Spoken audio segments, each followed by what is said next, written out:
नमस्कार, बहुत स्वागत है आपका रिपब्लिक भारत पर। आपके साथ मैं हूं मीनाक्षी दत्त, मेरे साथ मेरी सहयोगी भी मौजूद है। लेकिन बात सबसे पहले यही होगी कि आखिरकार हरियाणा का अखाड़ा कौन जीतने वाला है और कश्मीर का किंग कौन होने वाला है। हमारे साथ हमारे तमाम सहयोगी भी बाहर से जुड़ रहे हैं। प्रगति भी है, काजल भी है और साथ ही पुनीता भी है, अनामिका पांडे भी है। तमाम जो सहयोगी है ग्राउंड जीरो पर मौजूद है और जानेंगे इनसे पल पल की अपडेट। सुबह 8 बजे से मतदान जो प्रक्रिया है काउंटिंग की वो शुरू हो जाएगी और इसी के साथ शाम तक ये क्लियर भी हो जाएगा कि आखिरकार दोनों ही जगह पर इस बार किसका राज होगा। बिल्कुल, देखिए ग्राउंड पर हमारी बड़ी टीम इस वक्त मौजूद है, लेकिन सबसे पहले आपको अनामिका पांडे के पास लिए चलते हैं। अनामिका, सबसे पहले आप ये बताइए कहां पर हैं और ये भी बताइए क्योंकि 8 बजे से जो मतगणना है वो शुरू होने वाली है, क्या इंतजाम, क्या तैयारियां वहां पर की गई है। अनामिका। महिमा, मैं इस वक्त राजकीय कन्या महाविद्यालय में ही हूँ और यहाँ पर गुड़गांव की चारों सीटों के लिए काउंटिंग की प्रक्रिया 8 बजे शुरू हो जाएगी। पटौदी, बच्चापुर, गुरुग्राम, सोना और यहाँ पर देखिए तमाम जो प्रत्याशी हैं उनके समर्थक पहुंच चुके हैं, क्योंकि कुछ समर्थकों को अंदर होना अलाउड होता है, तो सभी पार्टियों के प्रत्याशियों के समर्थक यहाँ पहुंच चुके हैं। और अगर गुड़गांव की बात की जाए तो पूरे गुड़गांव में व्यवस्था चाक चौबंद है, क्योंकि इंतजाम पुलिस के ऐसे हैं कि कहीं पर कोई गाड़ी खड़ी करने के लिए या बिना परमिशन के कोई ऐसे भी यहाँ खड़े नहीं हो सकता। आप देख सकते हैं कि अंदर भी काउंटिंग सेंटर के किस तरह से यहाँ पर बड़ी संख्या में पुलिस बल तैनात है, साथ ही बहुत बड़ी संख्या में समर्थक तो हैं ही, मौजूद हैं ही, लेकिन साथ ही साथ वो लोग जिनको जिम्मेदारी दी गई है या व्यवस्था बनाए रखने की, वो सभी लोग पूरी जिम्मेदारी के साथ यहाँ पर मौजूद हैं। जो लोग यहाँ पर आए हुए हैं प्रत्याशियों के समर्थक, मैं बार उनसे बात कर लेती हूँ। किसके समर्थन में पहुंचे हैं यहाँ पर? मैं खुद एक प्रत्याशी हूँ मैडम, बादशाहपुर से। आप प्रत्याशी हैं यहाँ से, तो सर बता दीजिए फिर क्या तैयारी, किस पार्टी से प्रत्याशी? तैयारी पूरी है, कांग्रेस पार्टी से प्रत्याशी हैं, बादशाहपुर विधानसभा से। तो सर कितने आश्वस्त हैं, क्योंकि एग्जिट पोल्स में तो कहा गया है कि पूरी कांग्रेस को बहुमत मिल रहा है और यहाँ सरकार बनाने वाली है, कितने आश्वस्त हैं इसको लेकर? निश्चित रूप से हरियाणा की जनता ने, हरियाणा की 36 बिरादरी की जनता ने कांग्रेस पार्टी में अपना विश्वास व्यक्त किया है और कांग्रेस को आशीर्वाद दिया है, जिसकी वजह से हरियाणा में कांग्रेस की पूर्ण बहुमत की सरकार बनने जा रही है। जनता ने 10 साल तक भारतीय जनता पार्टी को सपोर्ट दिया, वर्धन यादव जी, हाँ सबको जनता ने भारतीय जनता पार्टी को सपोर्ट दिया। क्या लगता है एंटी इनकम्बेंसी जो एग्जिट पोल में रिजल्ट्स आए या जो चीजें निकलकर एग्जिट पोल में रुझान निकलकर सामने आए, एंटी इनकम्बेंसी या फिर गुड़गांव समेत आसपास के इलाकों का विकास नहीं हो पाना?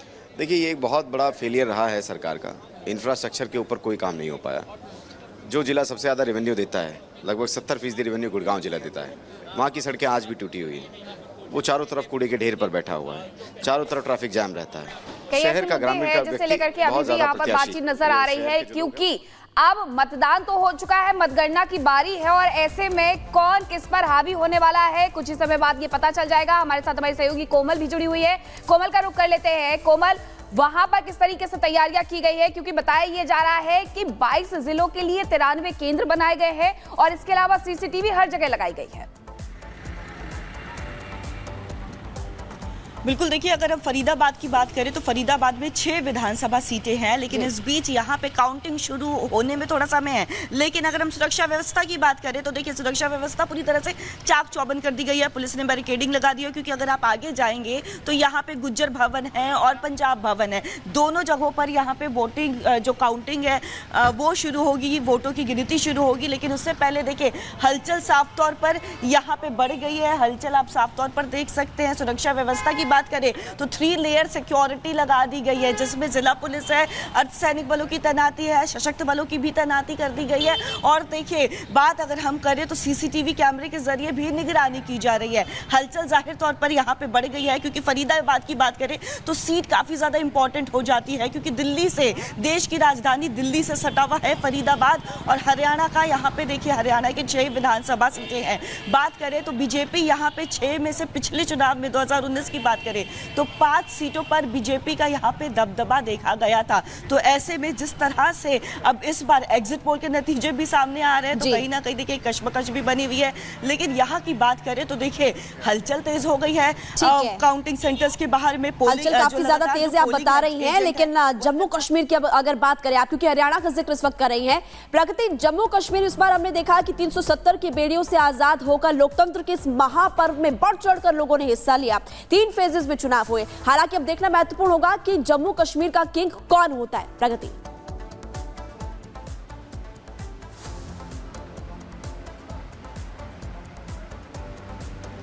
बिल्कुल बिल्कुल महिमा, दरअसल आप देख सकते हैं हम SKICC के सामने ही मौजूद हैं और 8 बजे मतगणना की शुरुआत हो जाएगी, जिससे पहले हलचल यहां पर बढ़ती हुई दिखाई दे रही है।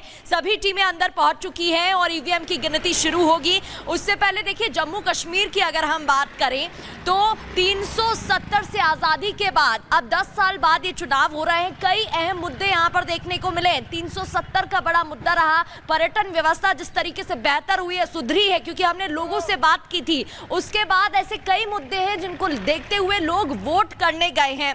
47 सीटें कश्मीर की हैं, 43 सीटें जम्मू की हैं और इस बार अगर बीजेपी की बात करते हैं तो नई स्ट्रैटेजी के साथ वो भी मैदान में उतरी है। 18 ऐसी सीटें जहां नॉन मुस्लिम कैंडिडेट्स को उतारा गया है, जिनमें से 7 जनरल हैं, बाकी एससी की सीटें बताई जा रही हैं। कितना फायदा होगा वक्त बताएगा। इसके अलावा अगर हम कुछ अहम सीटों की बात करें तो जगदम्बा का आशीर्वाद सारे संसार पर बना रहे और भारत विश्व गुरु बने, भारत की विजय पताका पूरी दुनिया में शान से लहराए, यही प्रार्थना मां दुर्गा अष्टभवानी से करते हैं। देखिए, मैं इस वक्त चूंकि आज मंगलवार है और पवित्र नवरात्रा है और इस पवित्र नवरात्रा में विशेषकर मंगलवार के इस पवित्र दिन मां दुर्गा अष्टभवानी के इस पवित्र देवस्थान में भव्य पूजन होता है और मैं यहाँ मां भगवती दुर्गा अष्टभवानी जी का आशीर्वाद, उनकी पूजा के लिए यहाँ आया हूँ। मैं उम्मीद करता हूँ, मुझे विश्वास है कि जम्मू कश्मीर की अधिष्ठात्री देवी मां बावे वाली महाकाली जी ने हमेशा जो है जम्मू कश्मीर के देशभक्तों पर, जम्मू कश्मीर के जो राष्ट्रवादी शक्तियां हैं उन्हें अपना आशीर्वाद दिया है।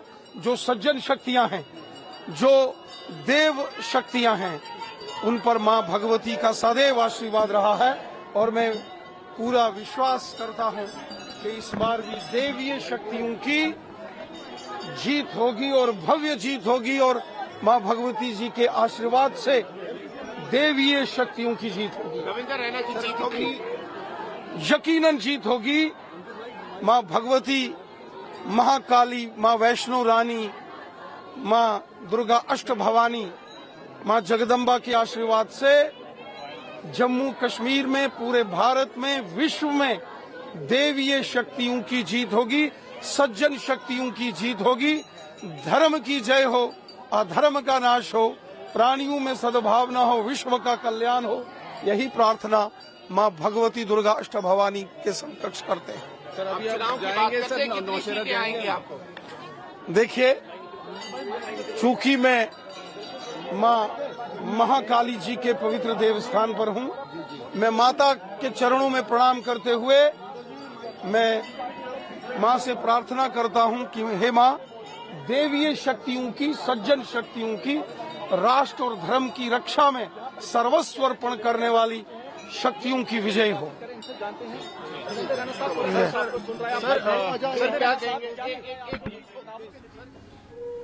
तो जम्मू कश्मीर भारतीय जनता पार्टी के पक्ष में ही सारा जो है नतीजे होंगे। सर, अगर उनकी एनसी और कांग्रेस की बात की जाए तो उमर अब्दुल्ला जी ने, जैसे फारूक अब्दुल्ला जी ने कहा था कि भाई अगर पीडीपी हमारे साथ आती है तो बहुत अच्छा है, हम बीजेपी को रोक सकते हैं। देखिए, भारतीय जनता पार्टी का डर सता रहा है, इसलिए सभी को इकट्ठे कर रहे हैं। इससे ज्यादा ये कुछ नहीं है। अलग विचारधारा, अलग सोच, इलेक्शन अलग अलग लड़ा, लेकिन अब ये इकट्ठे हो रहे हैं। इससे क्या जाहिर होता है कि भारतीय जनता पार्टी, तो आज ये तय हो जाएगा कि आखिरकार कश्मीर का किंग कौन होगा। लेकिन उसके पहले तमाम प्रतिक्रियाएं भी आ रही हैं हमारे साथ ग्राउंड जीरो पर। हमारे सहयोगी लगातार बने हुए हैं, लेकिन बात अब सुराज की भी कर लेते हैं, जहां 1 दशक बाद उन लोगों ने मतदान किया है। बिल्कुल, देखिए 370 की बेड़ियों से आजाद हुए कश्मीर अपने लोकतंत्र की ताकत का इस्तेमाल करते हुए नजर आया और आज ये तय हो जाएगा कि लोगों ने किसको चुना है। इस पर आप उस रिपोर्ट को देखिए।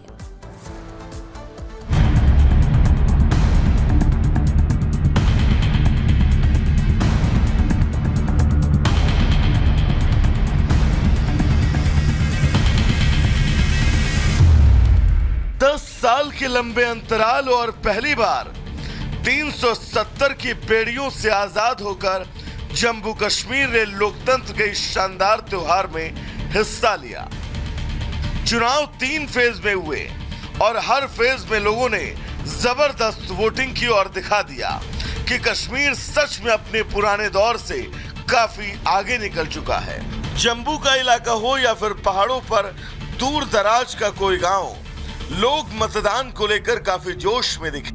जम्मू कश्मीर में 63% से ज्यादा मतदान हुआ, जिसमें पहले चरण के लिए 61.38, दूसरे चरण के लिए 57.31, तीसरे और आखिरी चरण के लिए 69.65% मतदान हुआ।